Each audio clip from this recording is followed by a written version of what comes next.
All right, welcome into a Friday, I guess festive sort of edition of Beyond the Arc. I'm Bill Ryder. He's Brad Bakken. New locale, Brad. I like that. Whatever's behind you, that painting, that oil painting looks very fancy. It's a That good beautiful. look.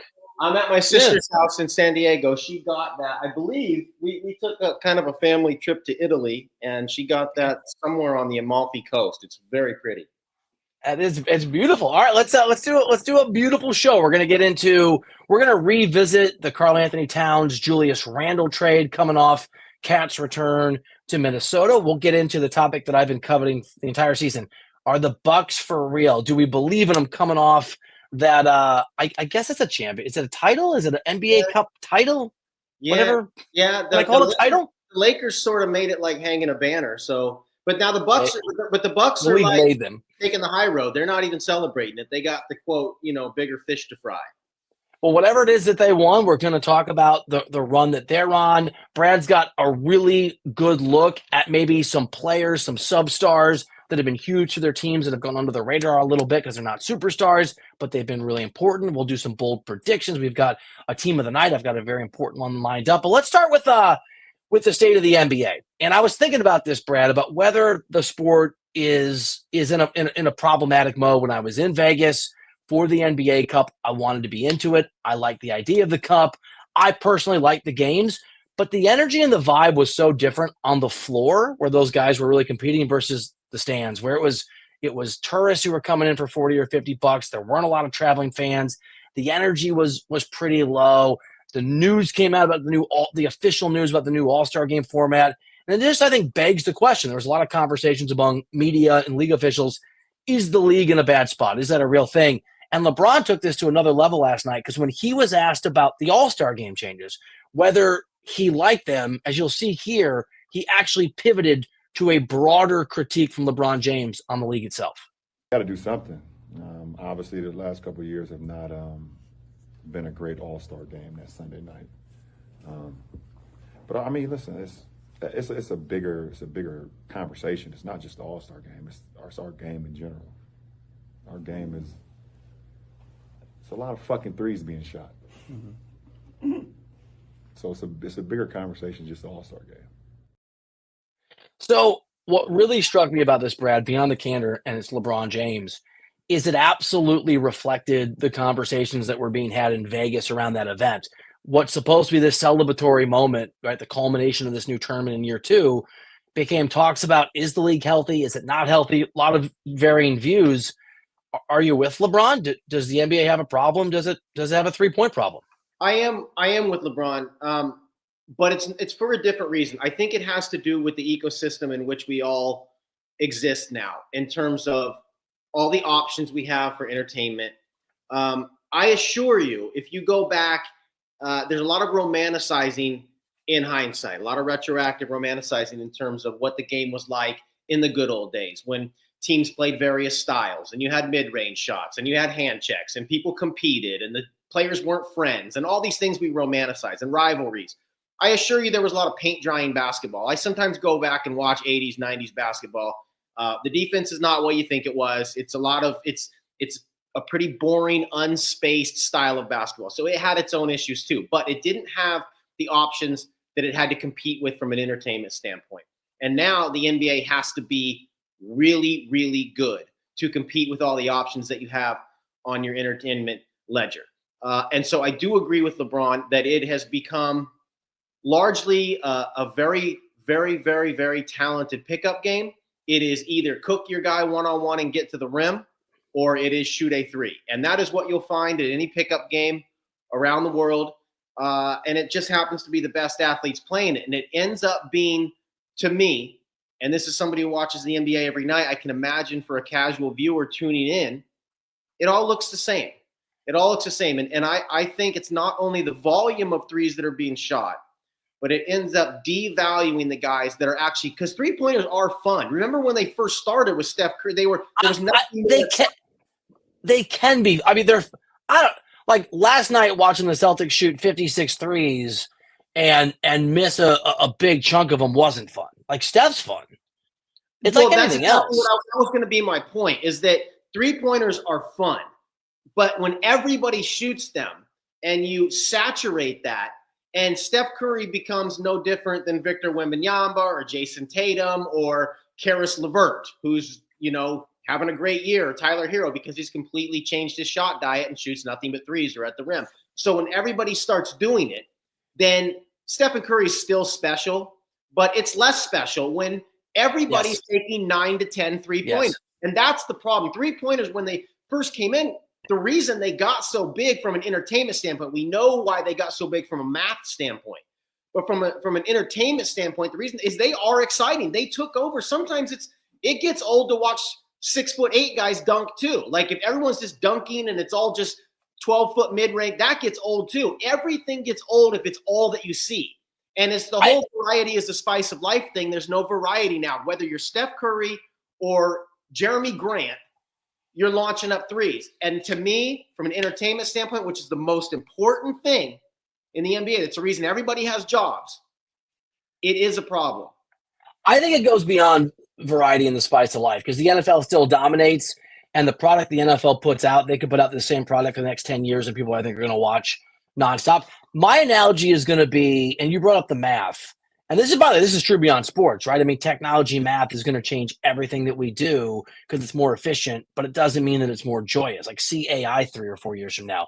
In baseball, the math understanding the route to success, regardless of whether it's a good product, is many years ahead of where the NBA is now. And you've gotten to this outcome in baseball where basically hitters search for 3 outcomes. They search for 2 outcomes and they accept a third. They either hit a home run, they draw a walk, or they strike out. And it's that the math on that is like that's what like the Dodgers want and the sabermetrician run teams want. It's a horrible product. And you're getting to a similar place in basketball because now all you have are threes. You have tons of points in the paint. In fact, producer Aaron pointed out what I was thinking about. There are more points in the paint than ever before because there's so much space. But there's not a, to your point, maybe it does, there's not a variety of basketball being played. You still have to be outstanding defensively to win an NBA championship. So the idea there's no defense isn't true. No, it's definitely not true. Definitely it's not true. But there is, I do think there's something about the game that's not as good. And look, not like talking to your 4 buddies who are drunk is an incredible sample size. But I was in Vegas and a bunch of people I knew were in Vegas. And I didn't see them a lot because I was working. But what struck me is when I snuck away to have dinner and I would talk about the cup, they had zero interest. And these are sports fans who are have been basketball fans, who are in Vegas. They're going, my brother and his buddies, like they're sports gambling on everything. And we just had these interesting conversations about how they just don't care about basketball the way they used to. And they hadn't thought about it the way you and I are trying to, or the way LeBron James clearly has. But to me, again, sample size of 5 guys, 6 guys, it is problematic that casual fans don't feel as connected to the game. And I don't know what the issue is. I don't know what the ratings certainly reflect this. I do think that, and I know this is not easy to do, and I said this to John a week or 2 ago, I would expand the 3-point line, and that might even mean having to stretch the floor. Like I would do it in all. You have to find a way to make it harder, I think, to make threes. And to your point, which is a great one, I want Steph Curry, who's the greatest 3-point shooter in the history of the game, I want his skill to be rarer than it is. And he's the only one that can do it at the level he does and the gravity he creates. But I don't want the Celtics, for example, to be able to shoot 53-point shots and just accept that even if their percentage is, good some nights, bad some nights, that strategy works. I want teams to have to really succeed at everything they do and not play a math game. I do think LeBron's on. There's a deeper problem. There's no question. And we've talked about Victor Wembanyama on this show and shooting threes quite a bit. Yeah, we have. The point, the bottom line is the reason that Victor Wembanyama is shooting a bunch of threes at 9-3, even if he only makes 30, from a viewing standpoint, you're watching him brick 7 out of 10 shots. But from a math standpoint, it ends up at like you almost have to play that way to keep up in today's NBA. So it is a problem. I agree that they don't have the variety. I didn't see how many threes he made. I was flying. I saw he made 7 of 15. He always has these games that prop him up. Yeah. Another story for another day. But yes, there's not enough variety. I agree with you in baseball, and baseball's taking the right route. They saw that their product was slipping, and they put the pitch clock in. They changed the way that you can only pick over to first base 3 times, right. I think, before you have to get the guy. A pitcher has to face 3 hitters instead of bringing in a pitcher for. You have to make these changes to modernize your game to keep up with all the entertainment options. I think it's a big problem. And I also think, to your point about the NFL, is a good one. Their product stays the same, But the NFL is a destination appointment television. It's once a week for the most part. They play on, right. We're trying to watch Yes. 10, 12 NBA games every night. The regular That's a season good point. is already too long. And if you're not going to get Pistons Timberwolves on a Thursday, and they all play the same. It's a pickup game. It's a pickup game. The scarcity, you're right. The scarcity of that resource, an NFL game, makes it absolutely more valuable. The thing about baseball and the NBA, and I talk about this all the time on the radio, they're great sports. And I'm more of an NBA guy than a baseball guy, but I like the NBA has actual young stars that you can sell. I like that Silver has pushed the sport toward parity. I don't think that is connected to the ratings decline. I could be wrong. There's certainly disagreements on that. I don't know what innovations and tweaks need to be made, but it's not as if you have a barren product that doesn't have interesting players and interesting storylines. It has all those things. It's just for whatever reason hasn't been tweaked properly. Well, it's option to me. Again, it's you have to. It's no different than a television show. Has to be better than it was in the 80s when there was only 3 networks to watch on and only 4 television. It's very simple. You have more competitors for people's time with less of that time to go around with busy lives and attention spans and all these social dynamics that are part of this. And so you have to be better than you were when all you had to do was have a couple of stars in the league.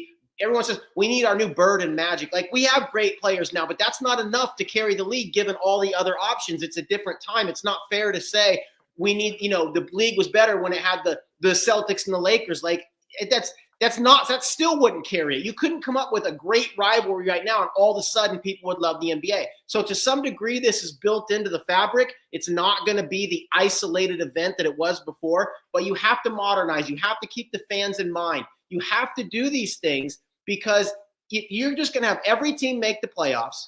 You're going to have stars that don't care about the regular, so they don't play. That's the other big part of this.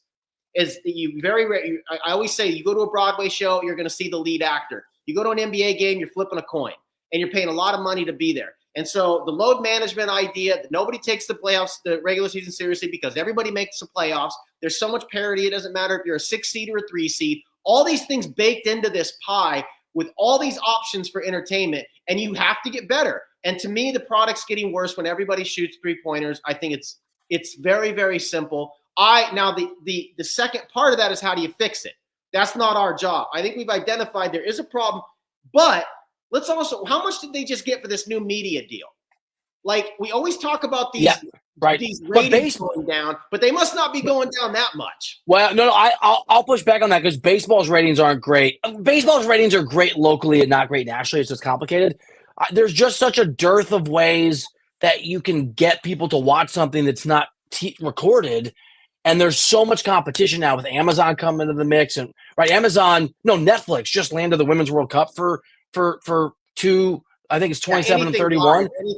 There's right. So I think that's part of the problem. To your point earlier, like there's so much money that it's almost like, all right, so I'm a Cubs fan. Wrigley Field is such a great experience that for years the Cubs didn't have to be good to sell tickets. People didn't care. I don't care. I'm going to go have a Budweiser and sit with my boys and be near the Ivy. Because you could make money and not have the product be good if you're the Cubs. That's true for all live sports now. Many of them. The product, there's not so the NBA product's not great, or at least it's not resonating the way that it should. And players have made more and more money every year than the year before because they negotiated not quite 10 years ago a higher cut of BRI, the split of the profits, good for them. And all of this money is funneling into the sport. So to your point, why not load manage? Why care about games in January if no matter what, every year you're going to get $10 million more than you would have the year before if you're a free agent? Yeah, it's true. There are conflicting agendas, and it's good to forces to produce the best product. You need the players and the teams to be focused on competition because competition, genuine stakes, and competition, and the pursuit of winning is what brings the viewers in. That's what makes it fun to watch. We'll get to the All-Star game later. That's why no one cares about the All-Star game because there's no stakes. Okay, the stakes are everything. But the players and the teams also have to remember that it from an entertainment standpoint, which is ultimately why they have a job and why they get paid all that money. It is not because they win the championship. The guy on the Wizards gets paid a ton of money too. It's about entertainment. So when you're load managing, it's the proper move for competition Yes. to be in position to win a title. It is the terrible move for the landscape of entertainment and the product that you're putting out and the revenue that it drives. And so those two conflicting ideas that the coaches and the franchise, the organizations, the teams, the players, they're pursuing a championship. But no one would care if they won that championship if they were making $10. There wouldn't even be a league. So the entertainment has to be factored in. And that conflict, trying to figure out how to have the teams approach it in a way that's best for them, but not at the expense of the entertainment product, is everything that Adam Silver has to deal with right now. And he's trying to fix it around the edges. He's trying to fix it with the All-Star game. He's trying to fix it with wildcard teams, the play-in tournament. He's trying to fix it with the play-in tournament or the in-season tournament. All these things around the edges. What we're talking about is the nut. The three-point shooting, the lack of variety, everybody's playing the same. That's the nut of the problem, the load management. He's making moves around the periphery. At some point, it's either a schedule shortening, it's taking the corner three-point away. There's got to be things done. They're not shortening the schedule. I hear you. I know, all right, let's do this. We're gonna break in part because if you're watching on YouTube, you can see that I'm coughing my brains out. So I'm gonna cough in the break because I am extremely sick. But this is a great conversation. So we're gonna come back in a second. We're gonna keep this conversation going. I have another point that I want to make about sort of the state of the NBA. So to be continued in mere moments here on Beyond the Arc. Sunday, the pressure is on, and when the stakes are high, the elite players shine the brightest. Now that's a CBS Sports Sunday. At halftime of the 425 games, catch a preview of the new series Dexter Original Sin, now streaming on the Paramount Plus with Showtime plan. All right, welcome back into Beyond the Arc. Brad Botkin, Bill Ryder, wherever you get your podcast. We're also on YouTube. Go to our YouTube page, click on the notifications button. It'll let you know when we're happening. Can I just throw in a nut? You had a great expression, like all these ingredients baked into the pie. Let me give you another one that's really significant because you were talking about the product, and you're right. If the product was amazing, it was really riveting, people might be less inclined to worry that it's 82 games. They don't feel as competitive, but it's not riveting. On many nights, many of the games aren't. And one of the most important factors, I think, for relevance in the NBA is fading. And that is, I would argue, the last 10 years, 70, 80% of what matters in the NBA, beyond guys that are going to watch anyway, have been LeBron James and Steph Curry. And then maybe you can bake in a little Kevin Durant or whoever else you want to add. But mostly I think this league is turned on Steph and LeBron, or LeBron and Steph in the interest level. Those guys are getting older. Their teams aren't as good. Those games don't feel as important or as big as they used to. Those guys aren't going to be around forever. And so I also wonder what's going to happen with what we're talking about, Brad, when 4 years from now, say, LeBron's not in the league, Steph's not in the league, and you don't have that crutch of when those guys are doing something interesting or making a run or just playing to help with some of these problems. Bill, it's a great point, and it only reinforces the reason that the game itself has to become the new focus. You're not going to find another LeBron. Even Anthony Edwards or John Morant. It is not. Those things are lightning in a bottle when a player like that comes around. And if you think that you're going to save the league by Jason Tatum stepping into LeBron's shoes or Anthony Edwards it's a fool's errand. So we need to focus on. I think parity goes a long way toward it. I think it's great. People talk about dynasties and having 3 or 4 great teams in the league, and that drove. I really believe right now parity, the fact that anybody can win the Super Bowl any year in the NFL, anybody can win the World Series. I do too. Structure. This idea that there are 15, 12 viable teams to win the title this year if things break their way. That's awesome. That's a step in the right direction to be able to lean on the macro of the league and not 2 or 3 players. They have to forget who's the next LeBron and who's Steph. It has driven it to this point. That's a good, astute point by you. They are not going to duplicate that in this next wave. They have to market and advertise and live on 7 or 8 players as a whole. As the league as a whole, it has to be stakes. The games have to mean something. You say they're not going to shorten the schedule. I understand that. But the reason there are no stakes is because everybody gets in the playoffs and the schedule's too long. So if you're not going to shorten the schedule, which we agree they probably won't for financial reasons, figuring out how to have stakes, and it's not going to be the in-season tournament. That's not going to do it. That's a little diversion. Let me just. I also think something that's interesting here is everything that Adam Silver is doing. The in-season tournament, the attempts to push parity, right? The attempts to get guys to play more games, to be more competitive. All of those are long-term fixes. I was talking to league officials about this in Vegas. They think the in-season tournament's amazing. They're trying to win over 11-year-olds, right? My kid who was sort of into it, so that when he's 21, he thinks it matters. And the idea of creating parity, right, of basically making sure that Oklahoma City can win or Detroit can win isn't about ratings now. It's about not losing those markets and growing fans, right? Yep. Basically, baseball lost whole markets and it was part of the problem. So the NBA would argue, and I'm not sure they're right, but Adam Silver, or at least people around Adam Silver, would argue over a beer that they have a long-term plan that Silver is creating that's going to basically create some roots for the NBA. But what we're talking about, you got to make sure that people care about the sport before you get to the payoff for these long-term investments. Yeah. And I think you're right. I don't think it's a shortened schedule, but I do think it's changes. And I'll say this. I was thinking about this, and I don't know if this would work. I was thinking about this today. What about a happy medium? Because, yeah, we glorify the basketball of the 90s, but I wouldn't mind a little bit of hand checking and the ability to be a little more physical and just reduce a little bit three-point shooting. Make it more because the thing about Steph Curry is there's this sort of narrative that Steph Curry wouldn't be able to exist in the era of the Pistons and the Bulls. And look, but the guy, yeah, he moves so much, right? Steph's not just standing on the corner. He moves, it's I'm not worried about Steph operating. If they create rules that make it harder for guys to hit threes, however they change the dimensions of the three-point line, they make you able to be more physical. I'm not worried about Steph. He's the best three-point shooter of all time. It's the other guys who are going to be impacted, the guys who don't move all the time or a little bit lazy, who just I do think that they need to do something to reduce the amount of three-point shots.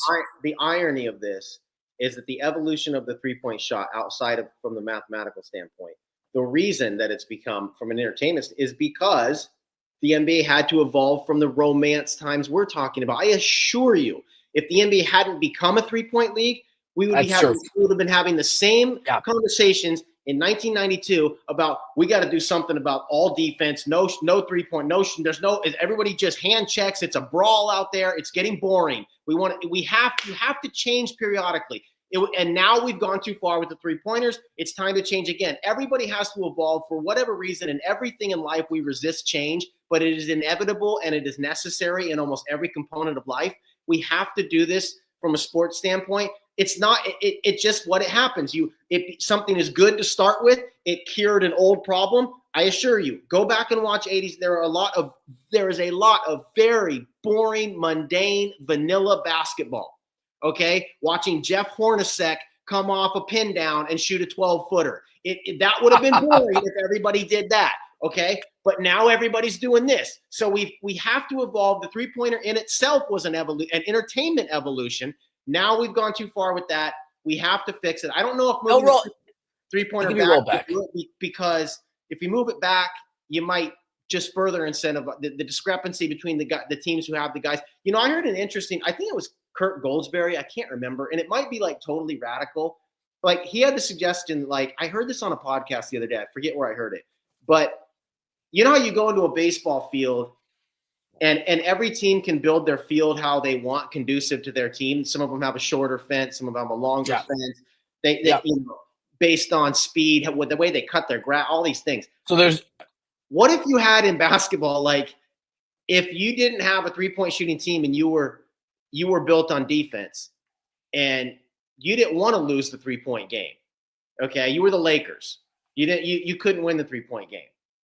And you said, we're just not going to have threes in our room. When you come to play the Lakers, there's no three-pointers. When you go to play the Knicks, everybody designs their court. And so it would force you to play. That's pretty revolutionary. It would force you to be able to play in a variety of ways. When I'm in Minnesota, I got to be able to shoot mid-range shots. When I'm in Golden State, I better have three-point shooters. And I know that's radical. I know it'll probably never happen. That idea, it's a cool idea. That way of thinking down that road of how can we force variety? How can we force stakes? That is because that's what the the play-in tournament is we had to force the bottom of the standings to matter. It's a stark. I mean, Brad, that's a stark. I'm the guy that orders the same thing every time he goes and gets breakfast. Just that wavelength. I'm not a change guy. I hear you. Yeah. I hear you. And producer Aaron points out that like an idea he's heard is calling 3 seconds in the corners, like in the lane, which is a really good idea. Again, one more thought that I want to bring up that producer Aaron also noted, because we have a group chat while we're doing this show live, is the sport is actually doing really well internationally, right? And it's not doing as well domestically. And there's a lot of ways to measure that, and there's not enough international support to make up for if you lose too much national support. And one of the reasons is because all of the players that matter are from somewhere else. And in America, right, this isn't international soccer where people are, if you live in England, you don't care where a guy's from. You're used to rooting for your club team, regardless of the guy is French or Belgium or Spanish or whatever it is, even American occasionally. We're not like that in America. We're a little more xenophobic. So is there something to the idea that also just the sport's going to have to sort of figure out a way to market? And I think Wemby's the future, but he's obviously French. Luka's not from the States. Giannis is not from the States. Embiid plays for the American team, but he's not from the States. I mean, it's SGA, Joker. Yeah. I mean, you're talking SGA. I mean, you're talking. And by the way, you talk about long-term plans that have unintended consequences.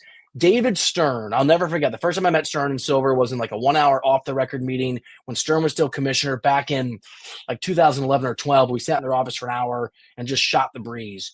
And Stern, and it was all off the record. Stern wanted to talk about the international game. I bet we spent 20 minutes of the 48 minutes or whatever it was talking about his goals to grow the international game. And now here we are, unintended consequences. It worked. You found talent around the world. I think that – I wonder if that's part of the problem. It shouldn't be. I wish it weren't, but, if wishes were fishes. Well, they're probably – maybe for in America, but, I mean, from a financial standpoint. I mean in the States. Yeah. I mean here. Yeah.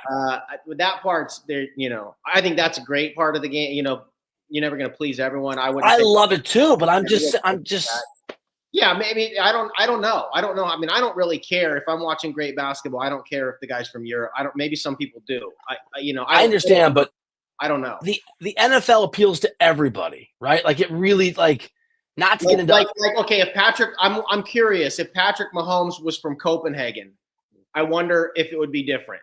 I don't know. Yeah, I don't know. It's interesting. I don't know. Yeah, it shouldn't be. It is interesting. Producer Aaron brought it up, and it's a good, he writes, we won't accept a foreigner as the face of the league, even though most of the best players are foreign. I don't know. I mean, it's an interesting. Listen,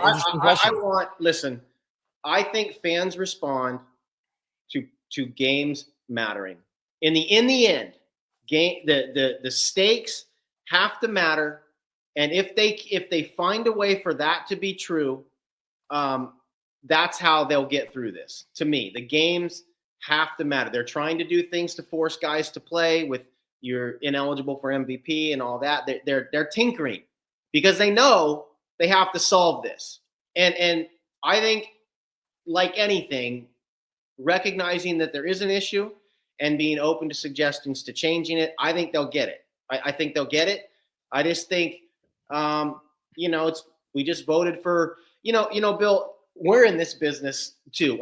Before I was writing, I was on the editing side, and I remember seeing all kinds. Whoa, sorry about that. I thought you fell over. I thought you fell over, bro. If you're if you're not watching on YouTube, Brad's computer just fell, but it looked like Brad fell over. Oh my God, I'm not that old yet. I just keel over. But you're right. I think that. We look at these numbers, say, in our industry, and they all tell a different tale. I remember when we first came in, it was all page views. And then it was like, well, page views aren't really the king anymore. It's like, now it's time spent in the story. And then podcasts and video became all the way, it's how many people and the way that we digest the data and break down the data to the overall agenda of the business. So I think it's an easy crutch to say NBA ratings are down. The whole way we look at ratings is different because of cable cutting and streaming and all the optionality that people have in terms of but NFL ratings aren't down, man. It's not like I don't NFL know. ratings are I down. just They're know not. that I'm not saying, to me, from my standpoint, I'm not saying the NBA has a problem because of ratings. I think that to some degree that's baked in. It's never going to be like the boom town thing because there's too many options. To me, it's more of a anecdotal. When you watch a game, what do you see? I don't think it's popular enough, Brad. Like I don't think it's. I love it, but I don't think it's universally popular enough. Maybe. Yeah. Maybe. All right. We are going to we're going to come back. We're going to do Brad's substars. We're going to do team of the night. Maybe some bold predictions. All coming up next year on Beyond the Arc. If you love football, this is the best time of the year. This is as big as it gets. The stuff of absolute dreams. All right, very quickly, I wanted to ask you about this because I'm on Milwaukee on radio. I used to be, and I go on. I'm a guest there, and I have a love-hate relationship with that city because if you don't praise them nonstop, they get very mad at you. The Bucks had a brutal start. They were 2-10. They've won a bunch of a game. They're basically on a 20-game run of excellence, top 10 offensive and defensive rating over that stretch. They won the NBA Cup. Lillard and Giannis look really good. Middleton's been back, didn't play in the championship game. Doc Rivers after the game was walking around the crowd like he was strutting, he was feeling good. Are you buying this Milwaukee Bucks team as elite, as emerging elite? Is it misleading what they've done? I have a view on this, but I'm curious yours. Okay, so this is the great part of the parity that we were just talking about, and that a big handful of teams can win. No team is perfect. It is an imperfect league. And so if you get on a nice run and you figure a couple things out, then yeah, you're a contender. So that's it. Milwaukee, Philadelphia a month from now could be a contender if they figure their stuff out. Everybody gets help. So I love this about the league. I'll tell you this about Milwaukee. They have two great players. Middleton's the X factor. If he handles their half-court offense along with Damian Lillard, because Giannis is not the guy that you can build a half-court late-game offense around, they're viable. But here's the big thing about Milwaukee. They are shooting the lights out. Over the last 15 games, they're 41% from three. Go look at, I just did my substars thing. Look at AJ Green. I don't know if you ever even heard of him before this year. This guy's shooting off the charts, 48%, on volume. So all these guys are shooting great. And when you're shooting like that, now the defensive energy picks up and everything. So can the shooting continue? I think is the biggest thing around the Bucks. There is reason to suggest that it can because it's not coming from one or two guys. They have a variety of shooters that on any given night can make 5 threes. Brook Lopez, Damian Lillard, Chris Middleton, AJ Green, Gary Trent, whoever, they on a given night, and that makes them viable if the shooting sticks. Let me add this last point, then we'll move on. I'm not trying to take shots at Milwaukee. Over this run, including the Thunder, they have only beaten 3 teams that are over 500. That's right. One is Atlanta, who also beat them. The other is the Rockets, who can't shoot. And the other is the Thunder they just beat, who are great. And I'm not walking that back, but they couldn't shoot in that game. They made 15% of their threes. That win didn't even count. That's the best. Yeah, it's funny. It doesn't. Yeah, it does. Their best win is not actually real. But I think the Bucks are TBD for all the reasons you just said. Let's go into some of your substars here before we close out with team of the night. Okay, well, I don't know. Sometimes I don't have my hand on the pulse greatly about. I think that people sort of pay attention to the stars, but when I put this out, I got some more feedback than I thought. That dude, everybody knows these guys are playing well. I don't know about that. I think these are the guys that are really plugged into the NBA. Give them a shout out anyway. Yeah, give them let them have a shine. DeAndre Hunter. Yes. Karis LeVert. Now it ties in, Bill, to this conversation we were having earlier. Go look at Tyler Hero. Go look at Karis LeVert. Go look at DeAndre Hunter and the way that they are having the best seasons of their career. You know how? They've cut out mid-range shots. They've gone. That's the map. That's the smart thing. And if you're making the threes, your true shooting percentage, your EFG, all that's going to be off the charts. DeAndre Hunter has substituted the long mid-range shots for threes. Karis LeVert has done the same thing. Even Kenny Atkinson talked about it. It was the main thing when he was in Brooklyn. He coached Karis LeVert in Brooklyn. They said, we tried to get him for years to change his shot diet. It was too baked into his mentality, mid-range guy. He has bought in this year. He's shooting more threes, and it works. So there's a reason people are going to shoot more threes. To that point, the league has to de-incentivize people to shoot more threes. As long as the incentive is there, they're going to do it. And these players are succeeding majorly on changing their shot diet. Karis LeVert, Tyler Hero, and DeAndre Hunter are the main guys that have done this. But then you look at a guy who's a traditional three-point shooter, Peyton Pritchard, off the charts at volume. I think like 9 threes a game. He's no longer a guy that comes in and, maybe he's going to make 2 or 3 in spot minutes. He's a legit volume shooter. So embarrassment of riches for Boston. AJ Green's doing the same thing in Milwaukee. Andrew Wiggins, we could talk about the Warriors. He's probably going to get traded if they do make a big deal, but he's having a great year. So, guys like that are not all-star level, certainly not all NBA guys. Norman Powell's another one. I just tried to highlight that these guys are having big years and are big parts of teams like the Clippers and what the Bucks are doing recently and the Hawks to a degree that are playing better than we thought. All right, let's very quickly before we get to the team of the night. We had Knicks going to Minnesota. Obviously, Cat went back home. Holy cow, dude. 32 points, 20 rebounds, barely missed a shot. I think it was 10 or 12. Made every one of his three-point shot. Had a couple steals for good measure. Was dominating. I am not a big Julius Randle guy. Like John and I next week are going to do Christmas presents that we would give every team in the East one day and every team in the West one day. And I'm thinking what I want to give the Timberwolves for Christmas, and it's going to be basically insulting as it relates to Julius Randle. I don't know where you come down on this. I don't like how he functions in the offense. I just don't. Cat, the defense in New York's not as good, but they're the best offense in the NBA. Yeah. And last night was a reminder of the ceiling that he brings them in that respect. They won that trade, right? We can just declarative now. The Knicks destroyed Minnesota, even though Minnesota was doing. Yeah, I know trying to save money. They won that trade from the start, but yeah, Cat's playing like an MVP, and the defense, to your point, has picked up in New York. For a minute there, the defense was sort of the rub of the offense, but the defense has been picked up. Mikal Bridges, the way that he's navigating screens and the space they're creating against him, getting downhill. There was some scout talk where Mikal Bridges is not fighting over the screen hard enough, and Cat's dropping way too far. And there's this sea of space in that short mid-range area as Cat drops all the way to the rim and Bridges trails from behind. They've sort of figured that part out of it now, and the defense has gotten better. I think the defense is going to be fine. Certainly when Mitchell Robinson comes back, that'll help in terms of their rim protection. But Cat's even been better in terms of defensive field goal percentage against him. So I think, he's been unbelievable. He's a legit in MVP conversation, legit.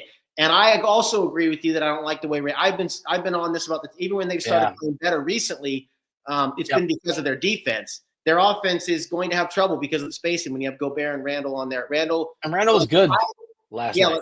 Like 5 games Air quotes. Year he was making threes, and that's cratered predictably. So they're not going to have the spacing. Anthony Edwards is going to have to shoot a lot of. He hit a bunch last night. Yeah. Yep. I definitely think the Knicks won that trade, but the Timberwolves did it for money reasons. So they did, but you don't want it to go this well for New York and this mediocrely for you. All right, let's close out with this in this Friday edition of Beyond the Arc. Team of the night. You lead us off here. So we're going off of last night. Yes. Okay. You were traveling. Do you want me to do other two? But it doesn't. Even from 35,000 feet, I could see the Golden State Warriors losing by. What did they lose by? 50, 51. They did lose by 51 points. And Steph. This was supposed to be like the Dennis Schroeder Christmas present. Steph Curry doesn't make the most field goal attempts he's ever had in his career. Draymond Green puts up a triple-double, zeros, no rebounds, no points, no assists. Okay. And as a Warriors fan, I'm secretly happy that this I want it to happen a few more times because Schroeder ain't it, man. He's fine. He does help secondary offense. He's another creator. I mean, I want Jimmy Butler. You're not getting good enough with Jonathan Kuminga. I can't just forfeit the last part of Curry's career. I need more blowouts to force Mike Dunleavy to make. Maybe it's rash. Maybe it's impulsive. Just do it. I want to be back in the championship fold. They're not a team. Who's your team of the night? The Warriors? Yes. Get Jimmy Butler. In a bad way. Got it. We already talked about them. I won't belabor this. I'm going Spurs. They are quietly, just like I predicted here on this show, knocking on the door of being a play-in team. And your guy Wemby was unbelievable. 42 points. I think he had like 6 rebounds, 5 assists, 4 blocks. I don't know, like steals. He hit 7 threes. He's amazing. He is. He's amazing. And Castle, so too. good. The young guy Castle. They've got a foundation with those two guys. Castle now betting favorite to be rookie of the year. I mean, interesting because the Sixers guy goes out, so right, because he's out for the season, so he doesn't qualify. Jared McCain, doesn't qualify. Which is, I mean, the Sixers have had such terrible luck. All right, Brad, fun show. Good luck flying from San Diego to. Let me ask: is it Paso Robles? I was there, and I had different locals give me different pronunciations. How do you say the city you're going to? I always said Robles, but maybe that's like the hillbilly in me from the north. I think it's apparently. I think it's Robles, Paso Robles. I have heard. Robles. I mean, Aaron says Robles. Aaron's got a third version. I was there, and I just started asking every local. My kids and wife and I spent a couple days there on vacation, spring break last year, and I was told by them, other people here will give you the wrong answer, but it's actually, and they would just give me different answers from each other. So I think it's choose your own adventure. Hey, like we said with the shot diets, it's all about variety. It's such right. Yeah. Well, happy holidays. Enjoy your. Hey, what's up, Ash? Ashley Nicole Moss is hanging out. What's up? Merry Christmas, Ash. Go Knicks. Yeah, that was a pretty good. Ash's Knicks are looking really, really good. Man. They are. Yeah. I love the Knicks. They're good. They're great. And they're fun. All right, you have a great holiday. Safe travels. And I'll see you next week here. We'll all see you next week here on Beyond the Arc. Okay, happy holidays.